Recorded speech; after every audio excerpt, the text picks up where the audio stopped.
Hmm? Ah! You're listening to the Run for Your Lives podcast.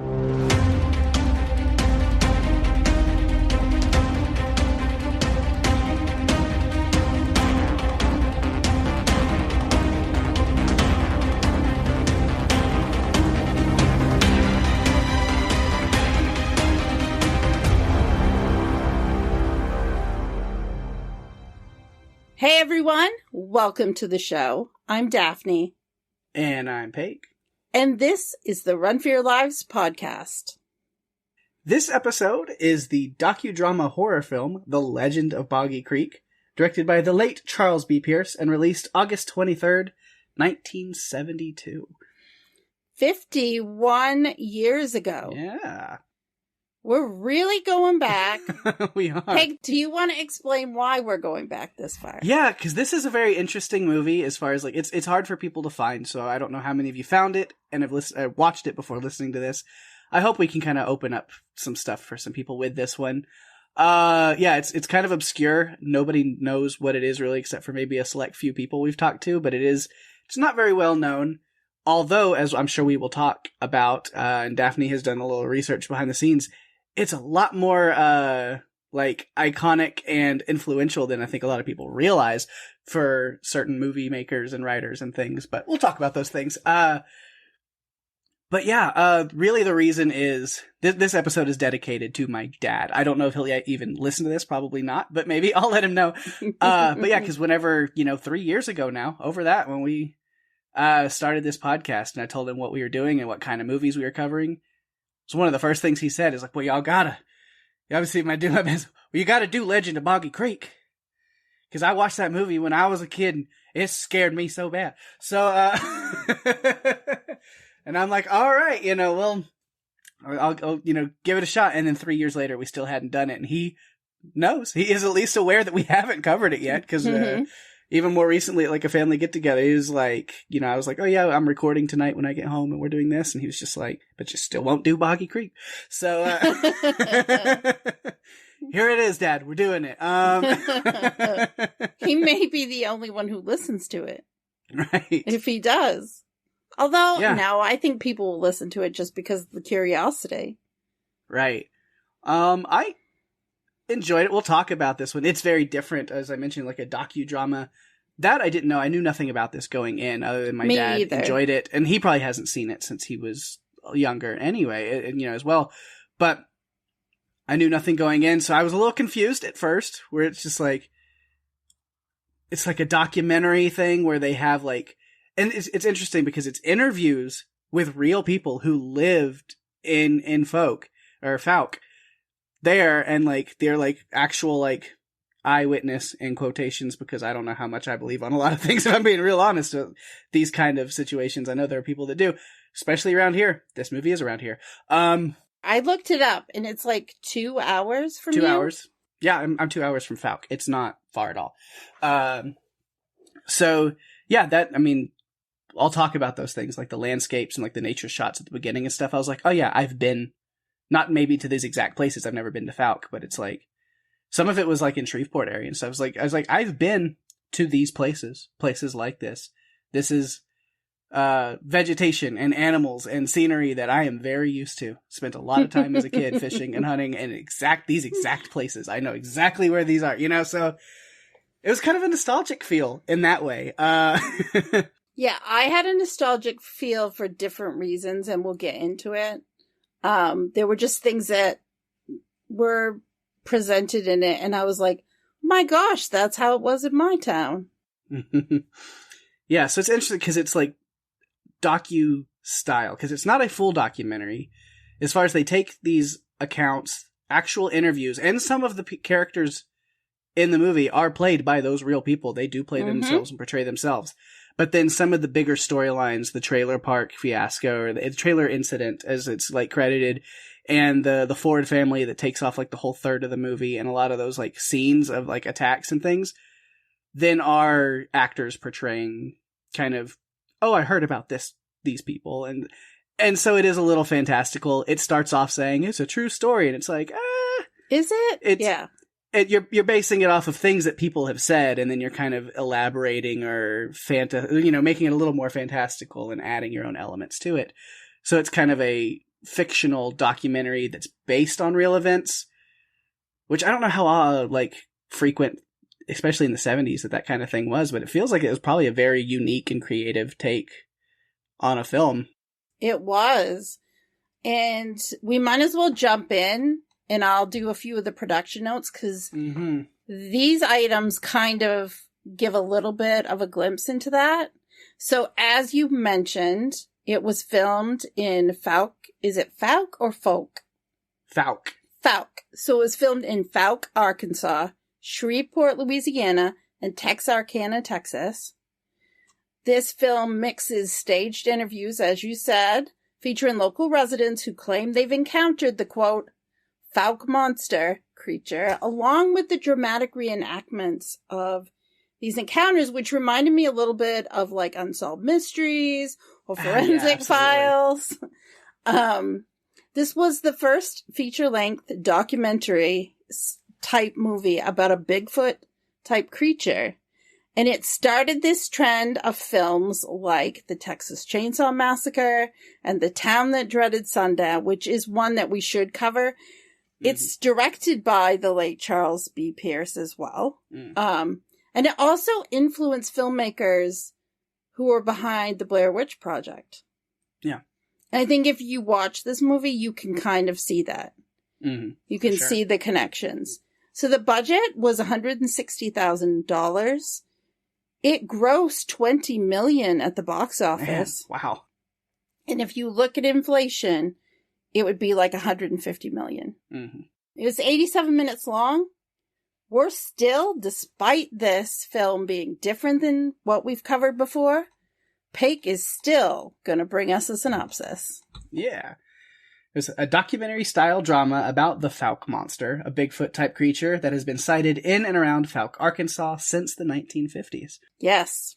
Yeah. I didn't know what to think of this one at first, because the beginning I thought it was a movie, because we see this little boy running, and then he gets to the town and is talking to people, and like, okay, so it's a movie. But then it's not a movie.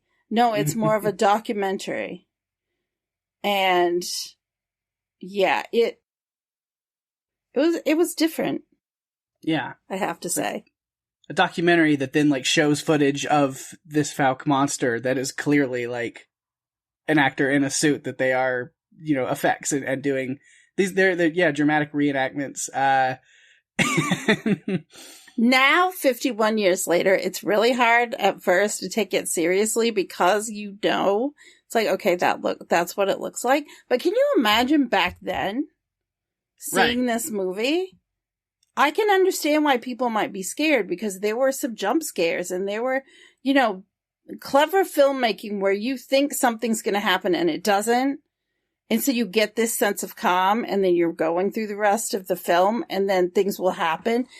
And you're just not quite sure what's going to happen, because it's kind of unpredictable at times. Mm-hmm. I do have to say before we start that I don't like frogs. Okay, I know that, and so the beginning of this movie, I was like, "Oh yeah, this is terrible for her." I'm sure. It was. Although I did live through watching the movie Frogs, so yeah, I'm okay. But I don't like it. The croaking was creeping me out, and I'm like, Ugh. And then after I finished the whole thing, I just was thinking, okay, this is kind of like a slow burn, because the first 2/3, before we get to the house where the two couples move into, were a lot of smaller little stories or interviews and different situations. The last third with the two couples that move in together, that really drove a lot of it home. So I felt like it was a bit of a slow burn. Yeah. And then it got really intense at the end. Mm-hmm. Yeah, but I could see, even with like the more documentary style stuff, like you said, that like it doesn't really hold up so much now because of all the things that we've got and kind of. But yeah, I could see how a 10, 11-year-old boy in 1972 would be quite frightened by a lot of this thing. Yes, I'm talking about my dad at that time. That's where he was at. So, yeah, for sure. To see these kind of things and be like, wait, that's going on right around here, and people are, this is happening, and that's, knowing where my dad grew up and my family, I could see it was just like, oh, that's my backyard, Yeah, because it's close. It's very close to where you live now, and they didn't have the internet to go do searches to find out, is this real or not? Right. You really just had stories. I mean, kids could get worked up in a tizzy over this one, I think. Oh, yeah. Because you have no explanation. Yeah, which was interesting because it was kind of nostalgic for me to watch. Like I mentioned that. It's like, even though I'm in kind of a bigger city away from this, I have lots of family who lives in these kind of smaller rural areas, and I spent plenty of time hunting and fishing with the exact kind of people that you see in this movie, like all my childhood. Like some of those, like the hunters and the people like sitting around talking in the shop and smoking cigarettes and drinking beer and walking outside with their guns off the front porch. That's my family. Like, and you could swap actual family members of mine out for any of the people in this movie, and I'd be like, yep, that was my childhood. So, here in the piney woods of the Arc-La-Tex kind of triangle corner, this, like, where the Texas, Arkansas, Louisiana meet, this area. This is my area where I live. It's a very familiar sight, and the people and the places and the sounds and everything. I'm like, yeah, this is home. We had a store not far from my house on the island that I grew up on, and people would gather there to talk and share stories, like 2 or 3 people at a time. It was a lot of the older generation. It really, and seeing this at the beginning of the documentary movie that we're doing this week, seeing them sitting in that circle, just talking, I kind of got like just this feeling of familiar. It just made me feel happy, I guess, just because, it was nostalgic. I can remember people sitting at that grocery store, because it was a very small store. It wasn't like a big conglomerate. It definitely wasn't a Buc-ee's. So it's a very small store, and people would stop there and share stories, and they were like the regulars that you would see when you went in to pick up something. And this just reminded me so much of that I kind of just felt, connected again. It just reminded me of a lovely memory. Yeah, it feels like a country cliche, but yeah, my childhood back when, nobody had phones. Like, you had your landlines, but we didn't have cell phones. We didn't have the internet, like, really, like, you couldn't go around to where, that was the life, was literally you go down to the shop down the street, or, downtown, and you walk in. That is something. Hey, Daryl, how you doing? Haven't talked to you in a week. How's your kids? How's the wife doing?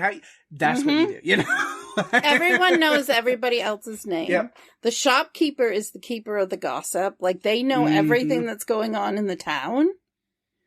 And you would come in and get bits of piece of news about people in the town just by going into the store. That's how you got it, because the newspaper was never... we didn't have a town paper or even a county paper, I think, at that time. No one was going to know what was happening. So that's where you got your news about what was happening in the town. Like, if someone was sick or went in the hospital or needed get well cards or was having a baby, that's how you found out, was through that little store. And then I was reminded, again, no one ever listens to children, because the poor little boy that ran in, which is little Jim, they dismissed him. They just acted like it wasn't, that he was making something up, or, oh, I'll have to check it out tomorrow. Yeah. Yeah. I'm like, I can't believe a mother would let her child run across that field like that to go if there was something scary that was outside. Right. There were a few times I questioned people leaving the house. I'm like, why are you going outside? Oh, I have thoughts about that. Yeah. But yeah, so this will be an interesting one to cover because, as you know, we usually do kind of characters and arcs and break down that. There's none of that. There's no characters. The way this is done, like, yeah, I'm sure we could, like, break down, like, that, you know, the Ford family or whatever. Yeah. At the end is kind of its own, you know, 30-minute movie within the movie, but... Yeah, I think there are just different parts we can kind of focus on, but it's not... We're definitely not going to be recapping this. It's more going to be more of just general comments and thoughts on different things we were presented with. Yeah, and so... It'll be a little chronological as far as, like, just the notes I took while watching it. I'll just kind of be going through those as we discuss. But yeah, just a lot of it is just different thoughts. And a lot of it is what we've already talked about. It's just the nostalgic feel. Mm-hmm. Because, again, you know, I grew up as a small child. I mean, not in the 70s when this was. I mean, it was the, you know, early 90s. But still, there was a lot before a lot of the technology and stuff we have. And this is very... familiar. It's like, yeah, things hadn't changed a whole lot in those 20 years. Like, it's No. I thought too, when they're, you know, Jim is talking about, well, there's 350 people that live in Falk, and I thought, you have a lot more in your little town for 350 people than I had on my island with 600 people. Mm-hmm. He's talking about all these just different things, and we had, like, we didn't even have a gas station for a lot of the time. They still don't have a gas station on the island. I was blown away by that. By just the different things. Like, they have diners, and we didn't have restaurants. We had to cross the bridge to get to the nearest restaurant. And yeah, it's just very different. I was kind of jealous. I'm thinking, wow. You have a lot more amenities. In the South, I mean, because it's very much, it's Falk, Arkansas, but again, it's right over the border. It's a suburb or whatever, you know, kind of a outside lying of Texarkana, which Texarkana literally is named that because it is a city that is on the border of Texas and Arkansas. That's why it is. It's so clever. And so it's a Texas town. By all means, you know, intents and purposes, really, it feels the same. And yeah, they're just these very self-sufficient, small little communities that everybody knows each other, and you don't need the big city. You don't need anybody else. It's just like, we like what we do on our own. We hang out here. Which, yeah, my like accent's going to come out a lot after watching this movie, I feel. I was like... That will be a treat because you hardly ever have an accent. I know. Just I could even feel it like while taking notes. I was like, man, my accent might start coming out after watching this, and you know, if it ain't people sounding just like my family right here in this movie, I'll tell you what. But yeah. Did you notice there were a lot of crab trees? Like, that was I definitely have notes about that. Smokey Crabtree and his son Travis, and like, it's so funny because I thought this was like a movie, and then it kind of morphs into this documentary. It's just like that. I'm sure Crabtree, and yeah, you have situations like that up north too. I'm sure, but yeah, I mean, there's definitely the families that like have a lot of members that are like, they might not be influential in the town. Sometimes they are, but it's just like, oh, you're a so-and-so, so, you know, oh, you must be so-and-so's boy or so-and-so's girl. And is that your grandma? That's your aunt? Okay. You know, like, yeah, there's those big families. Well, my mom gives us, because my sister and brother, we all live kind of in a close proximity, like within 30 minutes to an hour from each other. And my mom will tell us, we have a little Facebook chat, and she will share, so-and-so got married, and we'll have to say, who is that? And she'll say, so-and-so's grandson or so-and-so's son. So we know who it is. Because sometimes, you know, having moved away from there, gosh, I moved away from there in like 92. So it's been a while. Yeah. 30 years. And the crab trees in this movie are actual crab trees. That is them, to where I feel like even 40, 50 years later now, if you go up to Falk, Arkansas, I bet you can find some crab trees around. I bet you that family legacy and genealogy is still going on right there. I wouldn't be surprised. Yeah, we have the Alleys and the Beals, and the tall Barney Beal was like one of the first settlers, and he was very, very tall. Imagine that. Mhm. And that there's a book that lists all of his descendants. Mhm. And if you're in the book, then it's cool. Like Yeah. it was a cool thing. I'm in the book. Nice. So yeah, it's kind of cool.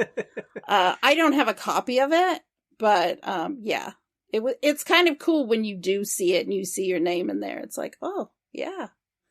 But again, it's like this small town, family friendly, neighbors looking out for each other thing that I, almost forgot about. And I miss it about communities now. I miss that connection because I feel like if you're in a small community, it's still kind of like that, but maybe it's not quite as close. I don't think it's like it used to be. No. And a lot of it is technology and being able to kind of connect. The world is so much more easier connected now, even if it's online and through the internet and things.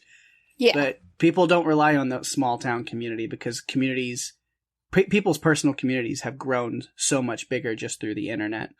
Oh, yeah. Your world can explode through the internet. I mean, you can meet people that you have common interests with that before you had to rely on maybe someone in your school liked the same things you did. Right. But on the internet, you can find lots of cool, fun people to hang out with that share those interests and even grow online communities around it. Mm-hmm. Maybe even podcast networks. I know, right? Right. It's amazing. Yeah, but Falk is interesting, which again, this movie was interesting to watch because again, it's just right, 2 hours away. And yet I knew nothing about any of this. I mean, this area is definitely big cryptozoology kind of thing. It's a big thing around these parts, right? Well, this movie was very influential in launching that field. I mean, I personally know quite a handful of Bigfoot hunters and things personally. You do? I do.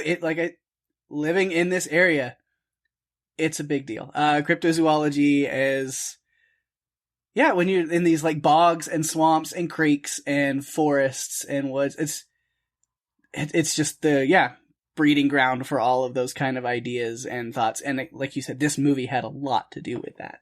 Oh yeah, I wondered about the poor little boy who had to run through the field and how many takes that took and how tired he must have gotten from climbing over things. And again, it was getting dark by the time he got home. Was it a 5-hour run to the store? Or how spread out is this community? Right. But yeah, I guess Falk's been doing pretty well. I was looking it up again to see that's right outside Texarkana, and I was looking kind of some stuff up online. This movie is still a big part of that community. They have a big Monster Mart, museum and visitor center, and there's a whole thing about the Falk monster. That there's some revenue, and the town kind of lives off of that. I really kind of think I should go check that out sometime because it's not far. Yeah, I was thinking that a road trip might be in order. I thought about that. I have some notes thrown in here. To say, I wonder if my dad has done anything in Falk. I might have to ask him about that. And I was maybe after knowing his connection with this movie and then with this is maybe me and him just need to take a day trip up to Falk and go to the Monster Mart and do some stuff. Yeah. I think that could be a lot of fun. If you do, photos are necessary. Oh yeah. And we will have to share them on social media so people can see that you actually did it. Yeah, but they definitely weren't as successful as some other things, but I could see this movie, the way that they were kind of showing it, because they're highlighting the community, the area, they are. the people, but then also having this kind of monster thing where they're trying to kind of do the Roswell thing. Obviously it's not as successful as that was, but to some degree they've done the same thing where they've been able to kind of build this urban legend and this myth into the fabric of this community. Well, they brought up some of the other urban legends like the Sasquatch and Bigfoot and talked about, but they had 5 toes. This one only has 3. It's different. Yeah. It's not the same. It's got its own lore where they have their own thing. Yeah, they've built it into something. It's become its own phenomenon, basically. Mm-hmm. Yeah. At first, it was a little distracting. Like I said, a lot of the cast is just local residents of Falk. But then, actually, after a while, it kind of added a certain level of charm to it, to where then when the, like, people who were clearly real actors from outside showed up, it kind of took away from it. Yeah, I liked the use of people that, locals, because I do think it brought a lot of charm to the movie. Mm-hmm. Yeah, I think it just showcased the community. It was a community effort, and I think that stood out. Yeah, like the couple in the car, we get like a quick little scene where there's like these like two like teenage young 20s people in the car. And I was like, oh, those two were like actors and not locals. I have a feeling. And it's like, at this point, that's a bad thing. Cause I was like, yikes, those accents. Yeah, no. You can tell they're putting something on, and that's just not like somebody who's lived that area. What was that? I don't know. Let's get out of here. Like, no. That sounds very cartoonish. Yes, like you're doing too much. You gotta. Well, most of the cast in this movie never did another thing, which really shows you they stuck very closely to using community members for it. Yeah, well, I looked at Travis Crabtree, our beloved Travis Crabtree. He has his own song in the movie. And aside from actually being Travis Crabtree, this kid that lives here in this town, he also was like a key grip. Like, he worked a lot of the cameras and stuff in this movie, too. Yeah, it was very much a community project. I mean, it kind of, in some ways, was like this community documentary of welcome to Falk. Yeah. Be scared, we've got a creature here. He might reach in and grab you in the bathroom, which I have notes on that. Oh, yeah. But... yeah, so it's just a lot of those thoughts. I was like, I need to take a little day trip up to Falk and go check out some of this stuff. Oh, yeah. Go to the Monster Mart, go see some stuff. Yeah. I think it'd be fun. I think you should do it with your dad because of his connection. Oh, yeah. I think it would be a great father-son expedition. Mm-hmm. You were talking about Travis having his own song in the movie. Well, actually, our late director here, Charles B. Pierce, he sings the theme song to this movie. Nice. He's the singer, and I'm like, oh, well, he was really involved. Yeah, I kind of like that song. It's this ballad of the Boggy Creek Beast, right? Yeah. Just wondering about his sad and lonely existence. And... I appreciated that they brought that up multiple times in the movie. They were talking about, maybe why he changed some of his behaviors is because he was alone and lonely, and so he was lashing out, and then he disappeared for a while, and then he came back, and he had quite an existence. And the community, if it wasn't real, the community has a shared hysteria around it, to be sure. Right. Well, it's at that thing, urban legends kind of grow to this point where it's like, whether it's real or not, like we have something we can kind of bond together over. And yeah. I mean, that's how things like the Loch Ness Monster and stuff continue to be such a big talked about point all of these years later. I know. It's at the point urban legend just becomes like a fun community secret that we're all in on, Yeah. Everyone knows about it. Everyone knows about that. We had urban legends, but nothing really about our community. It was more like, if you travel on the Black's Woods Road, be careful because the ghost of Catherine might be there. And it was basically, the story goes, that Catherine and her prom date were in a carriage, and somehow I think she got beheaded, or he died. Yeah, I think he died, and she wanders the woods looking for him. Mm-hmm. And she'll get in the car with you, and there's so many stories about it. It's crazy. Yeah. Yeah, so the song was, and the next song I said is Travis, which I couldn't help but, I was like, why am I picturing this song being sung by the monster, by the creature? Like, I just see this big hairy swamp ape sitting on a stump, strumming a little guitar, singing, "Hey, Travis Crabtree." Like, he just wants to hang out with this kid. He's so cool. I know. It's like, listen to my lonely cry, and there's the whole montage of the creature alone, and I was just like, he's just a misunderstood monster. Mm-hmm. But he's just hanging out there, and then he sees Travis rolling around. He's like, I want to be his friend so bad. I didn't enjoy the cat getting scared to death. I thought that was... No, I figured you would not be a fan of because that one. we adopted a black cat in June, and she's still she's 6 months old now, and seeing that, I was just like, no, it brings it even closer. And then too with the dog, like I'm like, I don't need to see that. I don't need any of that. Yeah, Travis goes and visits Herb regularly. I was like, watch out, Herb. The Falcon Monster's gonna get jealous. Yep. Better. But yeah, I jumped ahead a little bit on that. But yeah, I've just got...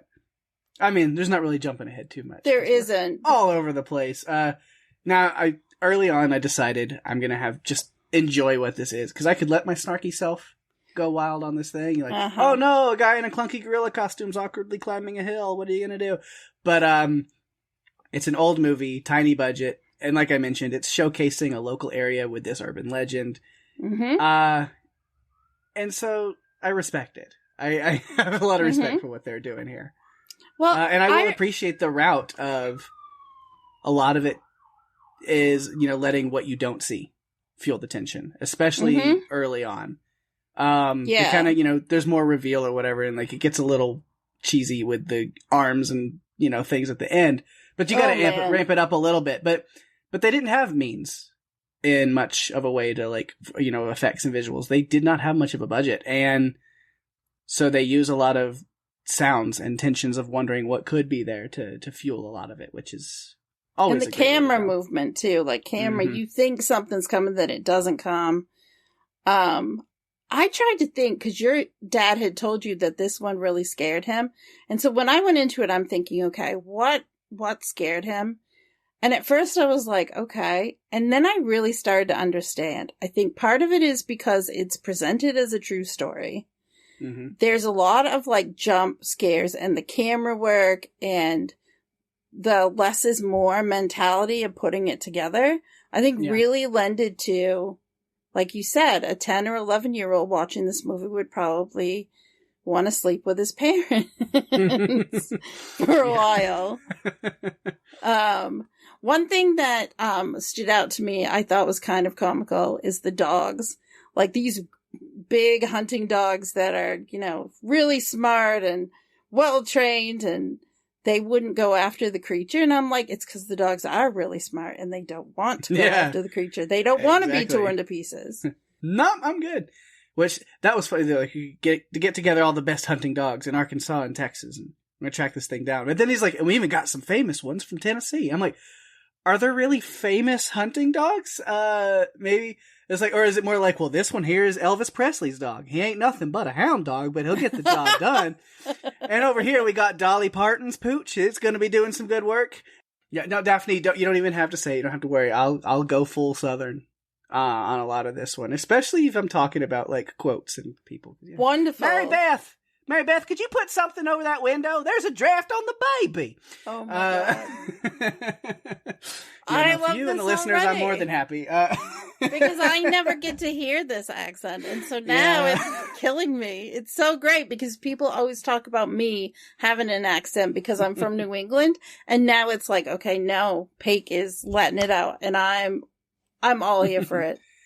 So I put it on a little bit, but I can just revert back into it a little bit. And honestly, I don't have much of an accent. I know a lot of people say that to me. I still hear it sometimes when I'm up north, more when I'm in Minnesota or Massachusetts or New York and I'm talking to people. It's no, it's still there. But I get with my dad and my brothers and we've had enough beer and we've played enough cornhole that it's going to come out. So then that's when you're going to hear it the most, is if I'm with my family for a day drinking and hanging out and doing stuff. Then it's oh my gosh. I like that. I think that's good. We need to plan a Zoom hangout for when you've been with your family, because I want to experience this. It's too funny. Ah, Mama, there's a 7-foot-tall, super hairy peeping Tom out here. And he gave the kitty such a fright it damn old keeled over. Oh my God. Man. Oh, sweet. Dog's got a deer. Oh, that's not a deer. Oh, shit. Run.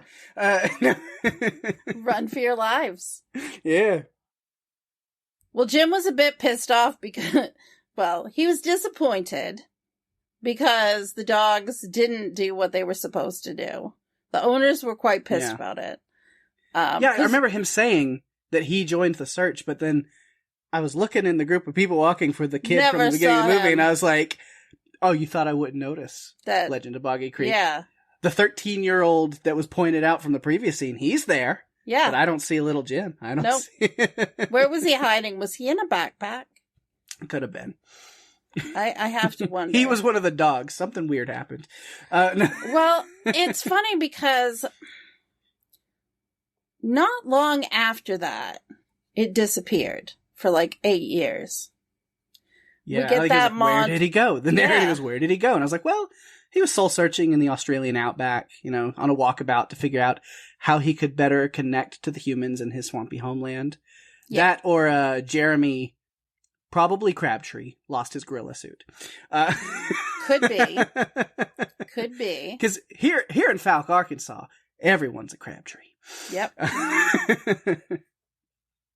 So as time passed, though, and he hadn't been around, kids all grew up. They went back to camping in the woods. You know, Travis would have gone camping anyway because, you know, he wasn't afraid.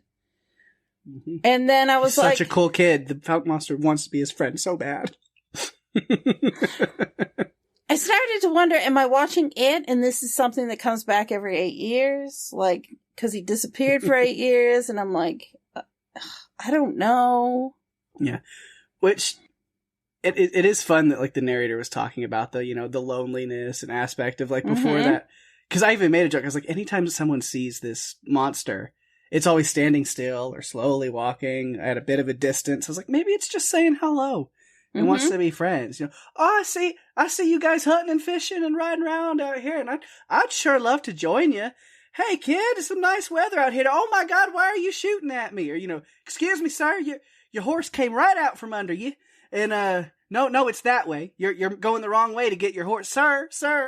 Like, and your hat is over here. It's on the ground. You left it there. It's over here. Yeah. I wondered if he would go and pick it up and chase him. Like, here's your hat. Don't forget your hat.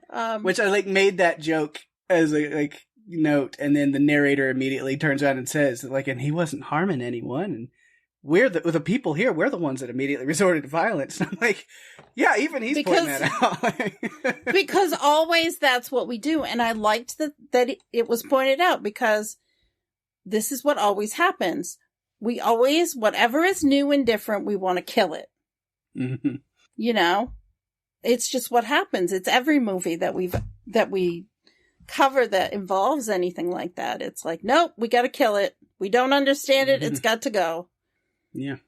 But yeah, it was gone. And then you mentioned, it starts coming back. Oh yeah, he comes back and winds up the chickens, and I wrote, he's back! Yeah. Well, after all these years, he reemerges because he's craving chicken. Yep, he's hungry. Needed it. Yeah, and then, we talk about Travis and Herb, which I will say, I liked Herb a lot. This kind of hermit, 20 years, just living in the bottoms, living out there on his own. Which only in the Piney Woods here does the sentence, he shot off part of his foot in a boating accident, make complete sense. Oh, like, yeah, that'll happen. You gotta be careful. Well, the way that guns were, I mean, if you look at it, you see that guns are just like, I'll leave this gun here with you.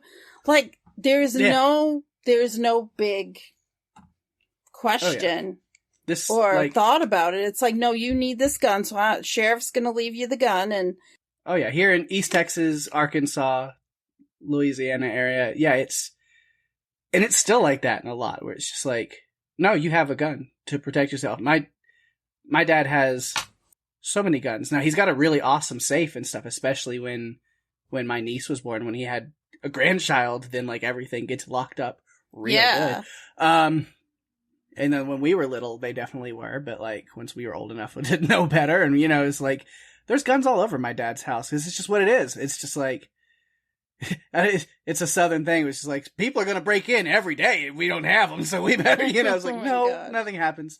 I grew up with everybody leaves their doors unlocked and it's a community thing anyway. But there's just that. But then also it's a hunting community even around here. And it's just kind of part of, you go and take them out to the range and you just have fun. It's like guns are just part of life. You get used to them around here. Hunting is a big thing in Maine because we have like deer hunting season, but we also have a big lottery to be able to go moose hunting. Mm-hmm. That's cool. Which is another big thing. Yeah, but especially in like these kind of more rural, where you see a lot of these people are farmers and they have cows and sheep and chickens, and you have to have a gun because varmints, right? Yep. Predators, coyotes, wolves, foxes, all of it. You've got to be able to protect your livelihood. Yep. You do. Panthers. All of it. For real. Well, they talked about panthers, right? A mama and a baby, like probably living under the house. Mm-hmm.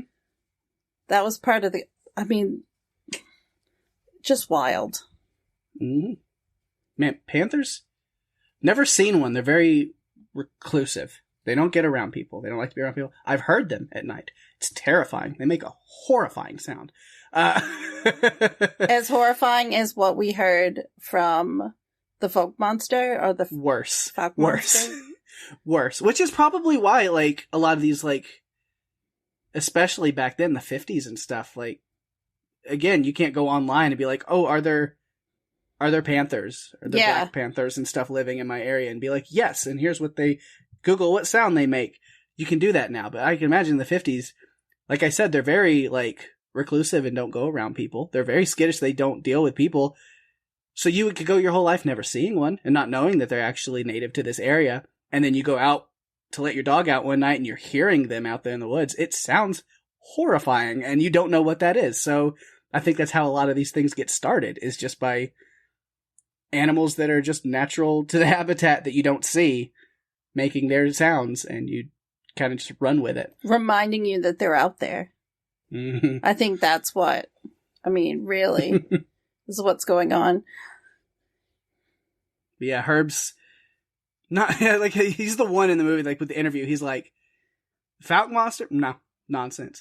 I ain't never seen it. Yeah. I ain't never heard or seen any monster, is what he said. Just let me fish and smoke in peace. Wilbur. That's what his voice made me think of. He sounded like Mr. Ed. You've seen Mr. Ed? Oh, yeah. I think my mind's been blown. Because that was even before my time. Mm-hmm. And there's a lot of, again, with my dad, like growing up watching all kinds of Lonesome Dove and Gunsmoke and Andy Griffith and Mr. Ed and all of that stuff. Yeah. Did you watch The Rifleman? No. No, that's probably a little too old for you. Mm. Yeah, Chuck Connors, he was the rifleman. That was a big deal. He was a big deal. Mention the three toes. Ain't no Sasquatch. Ain't no gorilla. Ain't no orangutan. Nope. It's all about the toes. 3 toes. Yeah. He goes, it's an animal that's not from this part of the country. And I was like, so you're saying it's a damn Yankee Bigfoot.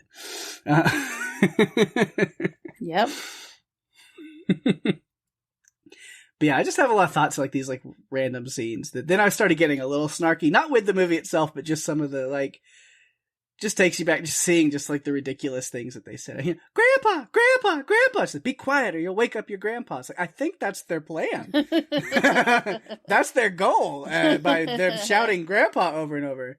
And she's like, y'all be quiet or you're going to get a Switch. Yay! Then we can play Mario Kart. No. Not that kind of Switch. This was the 70s that had not been invented yet. Oh no, different kind. Yeah. Yeah, Bessie Smith's kids that were playing over by the woods, and she went out to see what she didn't think was there. You know, she was convinced it wasn't real, and then it was like, and yet there it was.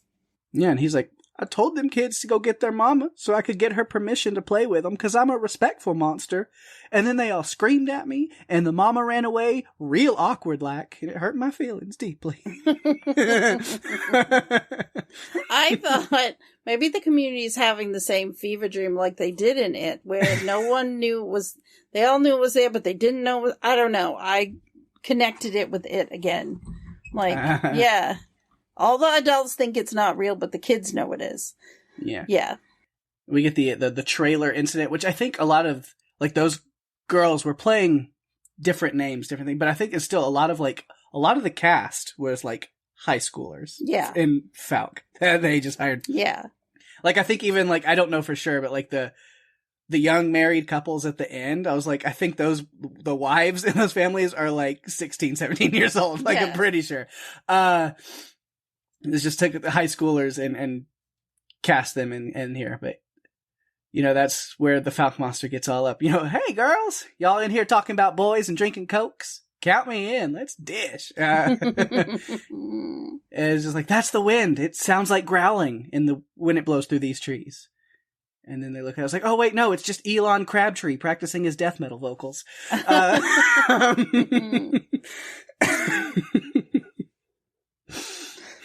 Oh, man. I'm just adding Crabtrees to the family. I can tell that. There's several of them. They're everywhere. This movie made a lot of money, but the actors actually had to sue in order to get paid. It took them like 3 years. Really? And the case was settled for about $90,000. And after the attorney's fees, each actor got like $1,000. Man. So still not really worth a whole lot. No, it isn't. Especially off of $20 million that the movie made. Yeah. Yeah, it's crazy.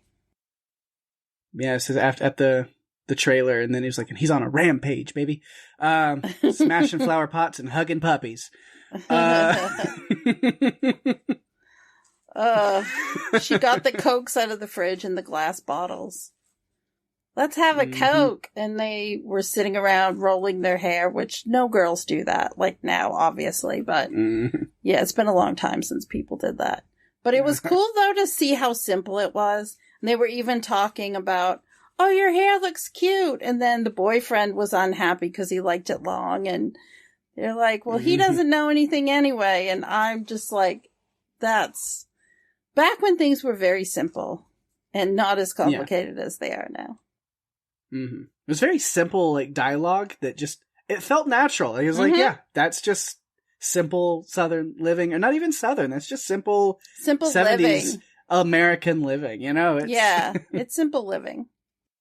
But yeah, and then with the guy that, had the land kind of, on the outside of where were the trailers and stuff, where he's talking about, like, seeing the thing, you know, he kind of stays in the woods in those areas or something, and he's like, it took my dog, and all of that, where he's just like... I think it's Charlie Walraven was the guy that was talking about he was driving down the north side of the woods, and it walked across the road in front of him. Can you imagine, Pake, you're driving down, it's nighttime, you're going back from Riley's, and something like that crosses the road? I mean, I have plenty of things cross the road in front of me in those areas. Like, I have to drive cautiously and wait. It's mostly deer. There's so many deer. I know you have a lot of deer. You sent me a video once with all the deer. Yeah. Yeah. It's constant, like, you always, or foxes, or raccoons, or armadillos, or squirrels. Yeah. They're everywhere. But, yeah, never anything like that. No, that might make you do a double take, huh? Right. But like he says, you know, after it killed his best dog, and then he's just like, whenever I find it, I'm going to kill it. And he's like, and that's going to be all she wrote. And that is one of my favorite Southernisms. I love that's all she wrote. It's such a great, because that comes from, you know, because it's a Southernism that I feel like has branched out to a lot more. I'm sure more people are familiar with the that's all she wrote saying. Maybe not. I don't know. But it originates from the Dear John letters kind of, and then it kind of became like a funny little saying off of that, because there's one of them that's like, you know, Dear John, and then what else did she say? No, that's all she wrote. you know, like, and it just kind of becomes a saying of like, and that's all I'm going to say about that. That's the end. Yep. That's, you know, I don't need to, you know, extrapolate any more information or give you any more information about that. It's like, what I've said is the end all be all. That's all she wrote right there.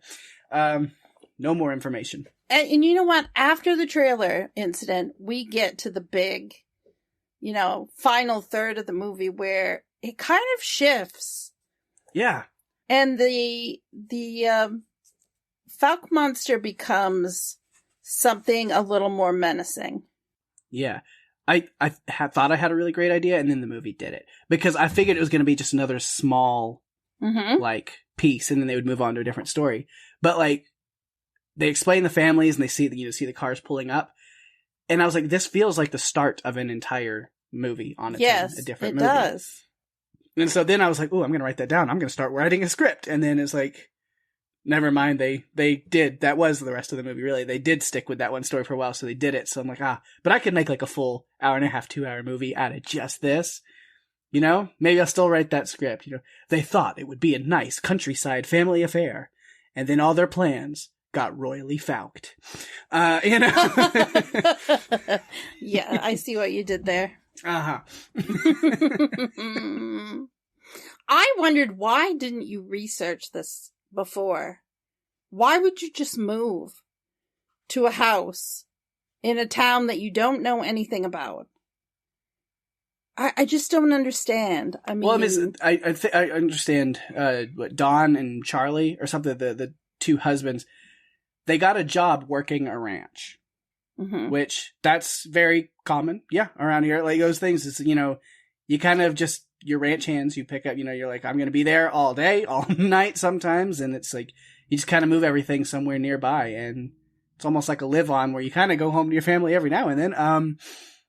But yeah, it's those kind of things. So they got the job first, and then it was like, all right, where are we headed? And then, well, I like the idea that they were living in the same house because. Yeah. The wives had, you know, they had children, and the wives could spend time together and be company and support for each other. Yeah. And so I liked that. I thought that was a great idea. I was a bit surprised, though, when they were having issues with the monster, that they decided to leave the house and go to the landlord's. Oh no, there's someone or something outside trying to get in. We should grab our children and immediately take them outside. That didn't make sense to me. I mean, is that what happens if something... I don't know. I tried to think. Okay, I don't know about that one. That one was a weird jump in logic. Yeah, I would not... Because it's clearly outside, like, trying to get in. He's like, Falk Monster Plumbing. I'm here about the leaky pipes. No? Okay, I'll come back another time. How's next Wednesday between the hours of 5 a.m. and 11 p.m.? Because that's how they plan those things. Yep. And I may have caused the leaks in the pipes, resulting in me needing to come out to fix them. Yes. Yeah, so them going outside was weird. And then, like, the next night... And it's funny, because then even the narrator's like, what the monster was trying to get in that house, we don't know. Like, yeah, I know.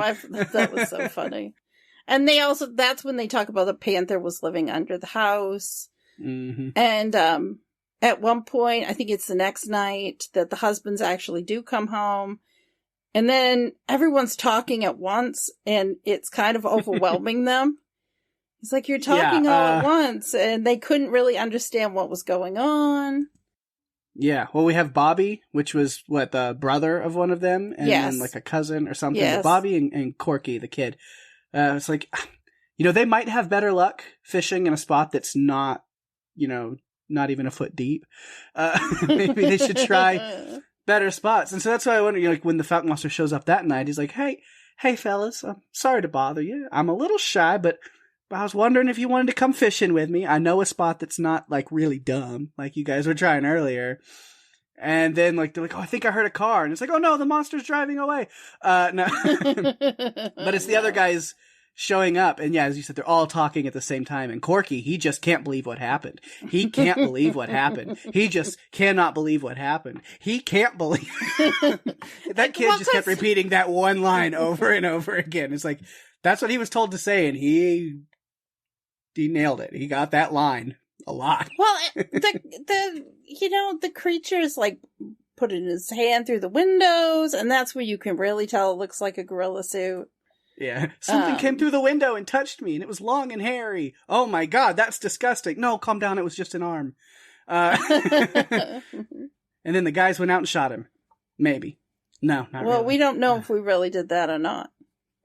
And then poor Bobby was in such shock they had to take him to Texarkana. Yeah. Had to go to the big old city of Texarkana. Yeah. Because, okay, he went into the bathroom. You can't even go to the bathroom in peace in this place. He goes to the bathroom.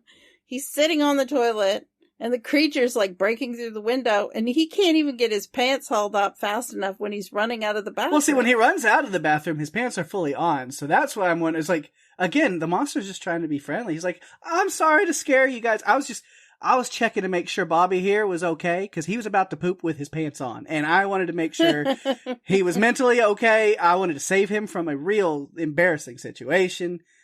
And then later, it's like, I told you something's wrong with him. I'm trying to give him a hug to reassure him that he's good at stuff that's not fishing and pooping, because he doesn't have a handle on those two things. But I'm sure I'm trying to give him a hug, and he's sitting here flailing and freaking out, and then he goes right through the door without even opening it.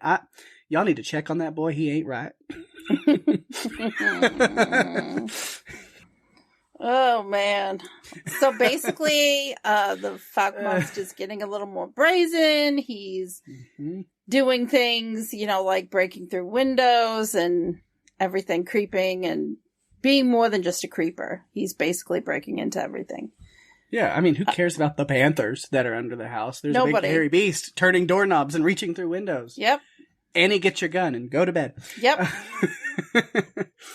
Yeah, there were multiple times. I mean, even the teenage girls that were in the trailer had a gun and shells, and the shells were flying on the floor. And I was starting to get concerned maybe they might shoot each other by accident because they were being Well, I mean, those girls were definitely like at least 14 or 15 in that era, in that time. They've all been properly gun trained, I'm sure, at that point. Yeah, you're right.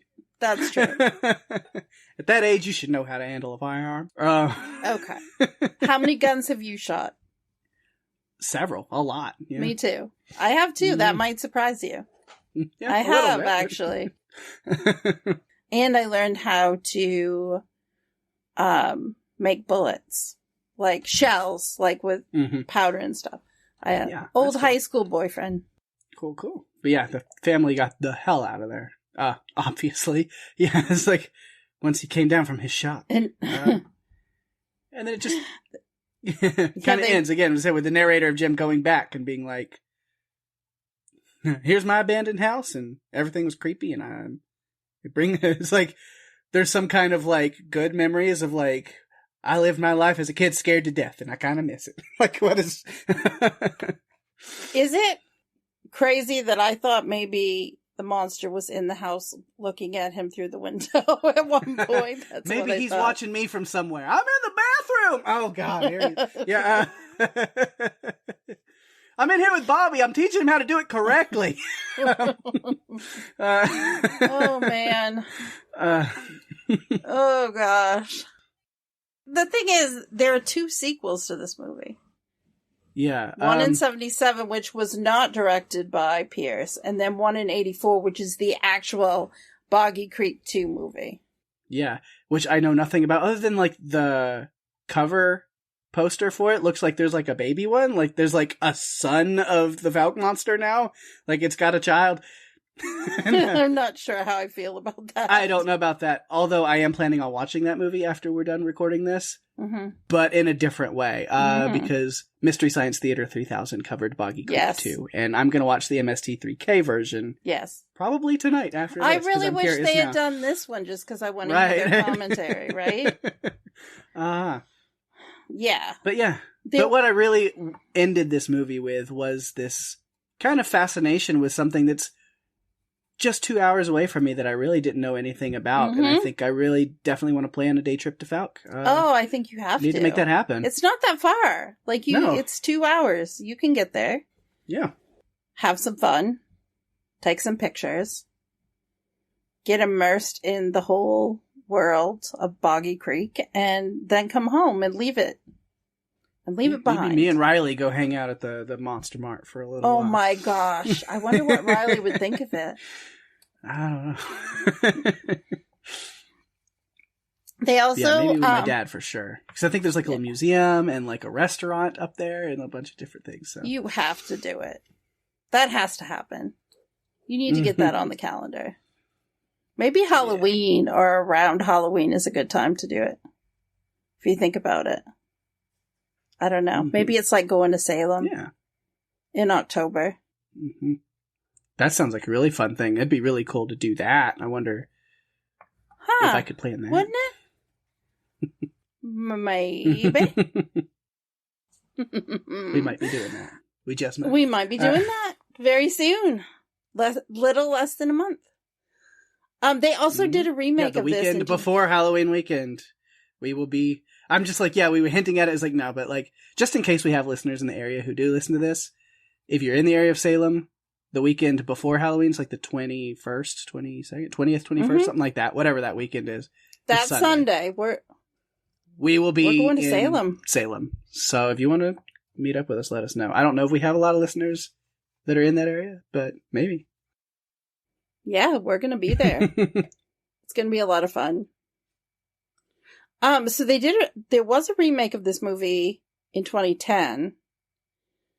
It was a documentary. And in 2016, there was another remake that was in the planning stages. But the coolest thing is that in August of 2018, Pamela Pierce Barcelo, who is the director's daughter, partnered with the George Eastman Museum to restore Legend of Boggy Creek to 4K resolution for it to be released on Blu-ray and in the theater. I watched it on Amazon. I watched the remastered version. It looked pretty solid. It looked pretty good. Like, it's still a little grainy and shaky, but that's the film it's shot on. You can't do anything about that. Yeah, because I noticed when it ended, there was a little, like, copyright 2018 on it. And I was like, okay, cool. Yeah. Yeah. They used the original negatives from Technicolor and original prints, and those are going to be taken care of at the museum. So it's very, very cool that they remastered it. I'm glad that we finally did this one. Yeah. Because, we kept talking about it, and I just feel like eventually we were going to get to it. And we kept talking about it, and I never really put it on the schedule until like a couple weeks ago. I just said, you know what? We're going to do it. We're going to do this movie. Because you had seen your dad and talked about it, and I said, you know what? We're doing it this time. We're not going to skip it. We're not going to push it till next season. We're going to do it. This movie. Yeah. We're going to talk about it. And I'm glad that we did. I can talk to him this weekend and be like, we did it. We recorded it. Yeah. I think it was fun. It was cool to get to talk about it. And this is a movie I had never seen. I know you hadn't seen it either, but I hadn't seen it. So it was fun to get to chat about it. Yeah. Knowing that it scared your dad, I totally understand why. But looking at it, 51 years later, it doesn't have quite the same effect, but I definitely can understand based on what happened in it that it would terrify a child. Yeah.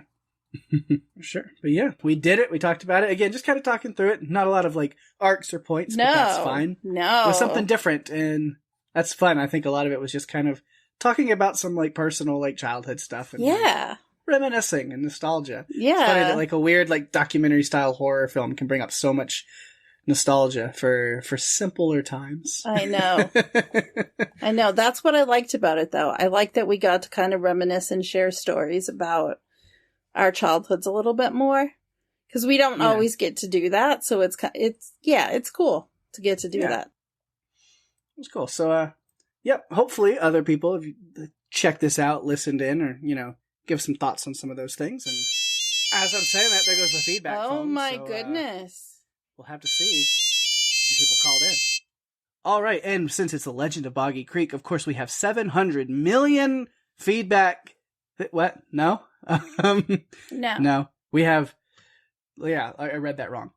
0 feedback about the Legend of Boggy Creek. Shocking. No, it's fine. hopefully some of you did decide to check it out before, during, after listening to this. Let us know if you do. We'll always love to hear from you. But it was, like I said, it was a treat for my dad. We talked about that earlier. So hopefully he'll listen now that it's up on YouTube.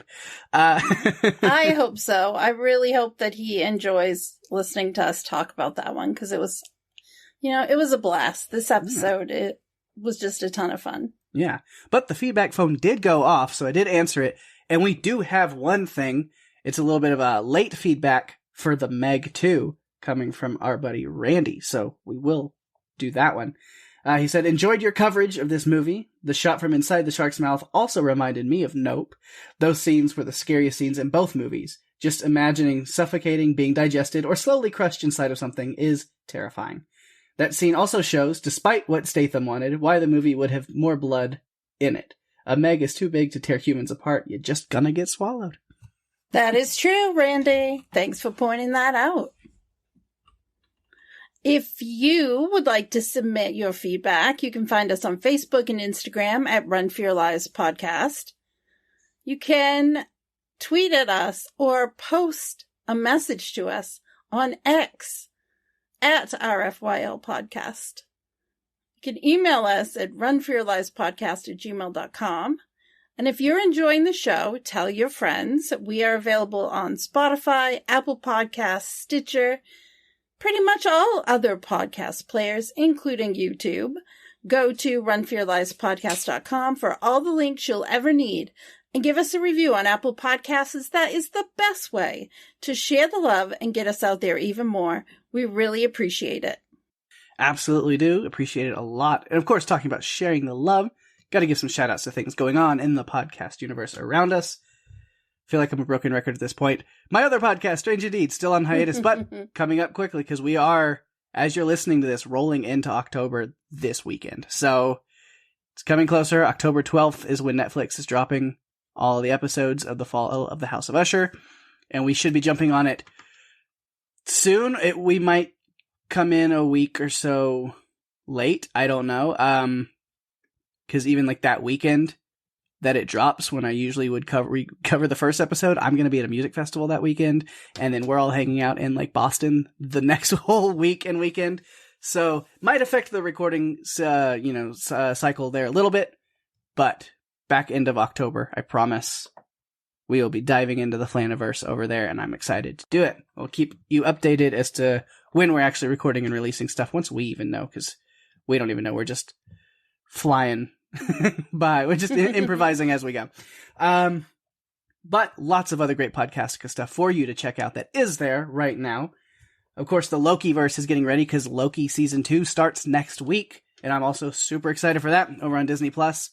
So to kind of revamp for that, they are going 2 episodes at a time, going back through that first season to kind of relive some of that, break things down, and remember and recap what's going on before we get to Season 2. So you can go ahead and check out episodes 3 and 4 is up now. So go check that out on the Lokiverse podcast. Also on the Star Wars TV cast, Ahsoka, which is now the penultimate episode, has aired. So there's only one left next week, and I don't know what I'm going to do without that, because that has been appointment viewing for me every week as soon as Disney Plus drops it. So I'm excited to see what the finale holds next week, but also going to be sad that it's over. Yeah, if you're also enjoying Ahsoka like I am, you can definitely check out the Star Wars TV cast, where Kristen, James, and Jonathan have been covering that. So their episode 7 coverage should be up over this next week. Coming up soon. Or it might be up now. I don't know. Check it out. If it isn't, it'll be up there soon. The cast of us, of course, covering The Walking Dead, Daryl Dixon, Jason and Lucy back talking Walking Dead. And honestly, I have really been enjoying Daryl Dixon. I think it's definitely been a breath of fresh air. It's been something unique and different. And I like what they're doing. I really do. Me too. I feel like we're in a whole different universe. Mm-hmm. Just changing the location to be Europe and France has kind of given it some new life and opportunity for new adventures. Mm-hmm. Yeah, I wasn't sure how I felt about it. I was like, Daryl getting a spinoff in France. And honestly, it's been hitting on all cylinders. I'm really enjoying it. For sure. So you can check out their coverage, of course, on the cast of us. And then What Is From actually has a special little thing going on. If you're familiar with the show from over on Epix.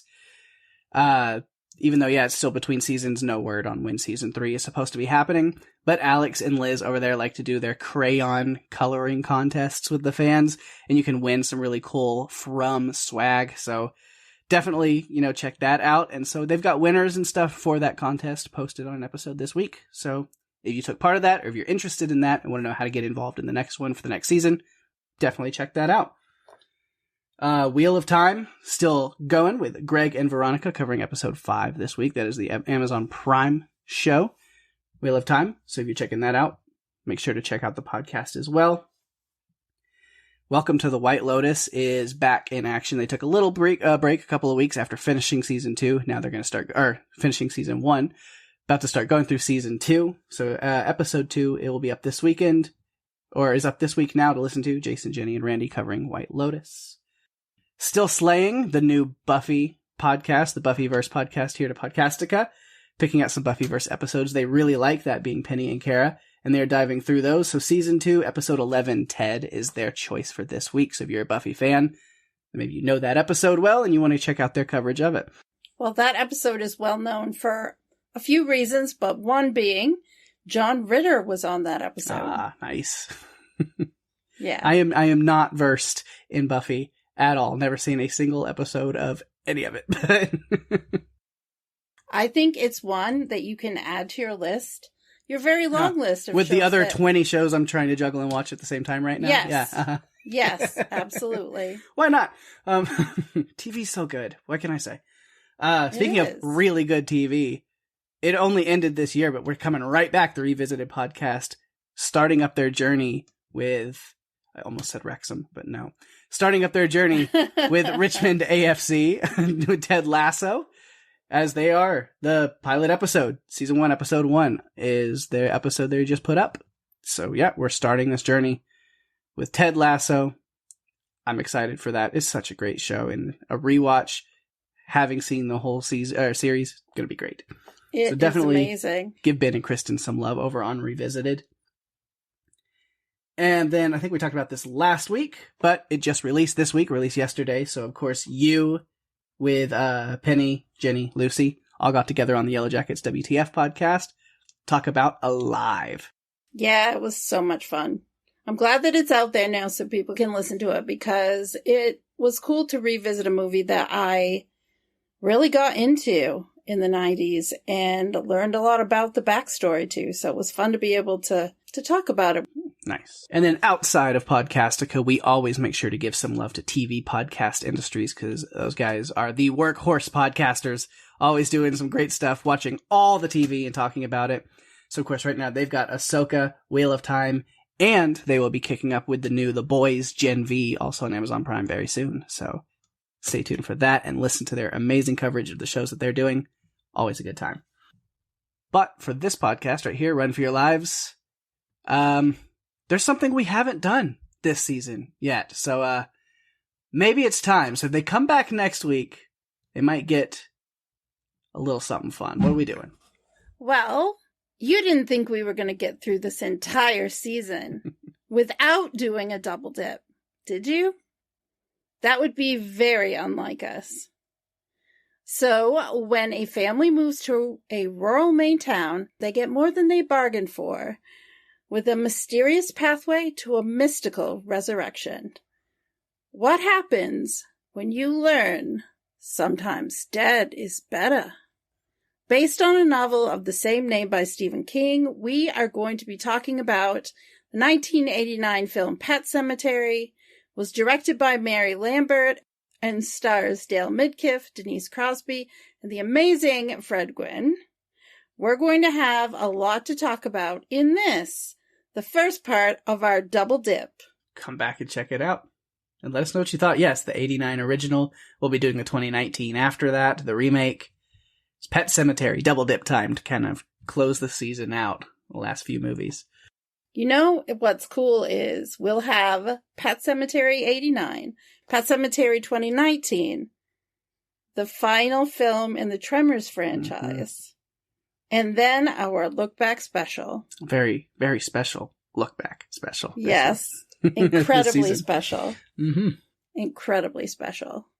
That's all coming up in the next 4 weeks, so get excited. We are. Yeah. Be a great way to come to a close on this season. Some really fun stuff. Yes. With that, we've reached the end of our episode. Thanks for listening. I'm Daphne. And I'm Pake.